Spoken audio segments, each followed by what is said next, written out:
আজকে আমি আপনাদের দেখাবো ছোট মাছের চচ্চড়ি। আর ছোট মাছটা কিভাবে রান্না করতে হয় সেটা আপনাদেরকে আমি দেখাবো। আমি আজকে রান্না করব মলা মাছ বা মোয়া মাছ যেটাই বলেন না কেন। সেই ছোট মাছটা আমি আজকে রান্না করে দেখাবো। প্রথমত আমি ছোট মাছটা ভালোভাবে পরিষ্কার করে কেটে পরিষ্কার করে নিছি। তারপরে রান্নার জন্যে চলে আসলাম। প্রথমত আমি কড়াইতে ছোট মাছটা দিয়ে নিছি। তারপর দিয়ে দিলাম একটা তেজপাতা মাঝখান থেকে ছিঁড়ে নিছি। তারপর দিয়ে দিলাম বেশ কিছু পেঁয়াজ কুচি। তারপরে দিয়ে দেব কাঁচা মরিচ এবং লাল মরিচ, মানে কাঁচাটাই লালটা দুইটা মিক্স করে আমি দিয়ে দিচ্ছি।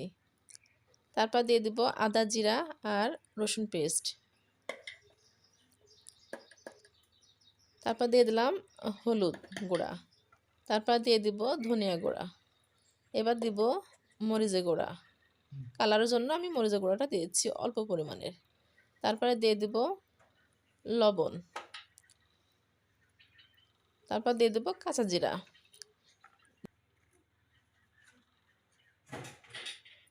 এবার দিয়ে দিব অল্প পরিমাণে একটুখানি পেঁয়াজের ফুল দিয়ে দিচ্ছি, অল্প পরিমাণ হালকা টেস্টের জন্য দিয়ে দেব।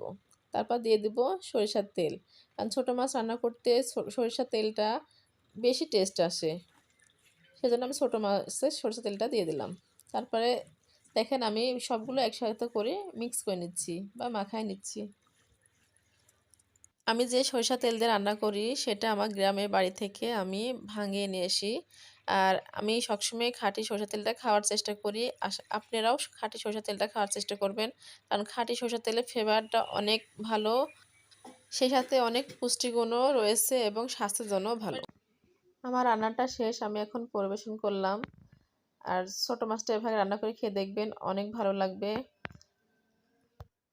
ছোট মাছে অনেক পুষ্টি, আপনারা ছোট মাছটা এভাবে রান্না করে খেয়ে দেখবেন, অনেক ভালো লাগবে। ছোট বাচ্চাদেরকেও আপনারা খাওয়াতে পারেন। আমার এই ছোট মাছের চচ্চড়িটা যদি আপনাদের ভালো লাগে তাহলে আমার এই চ্যানেলে লাইক, কমেন্ট, শেয়ার এবং বেশি বেশি করে সাবস্ক্রাইব করবেন। সবাইকে ধন্যবাদ। আল্লাহ হাফেজ।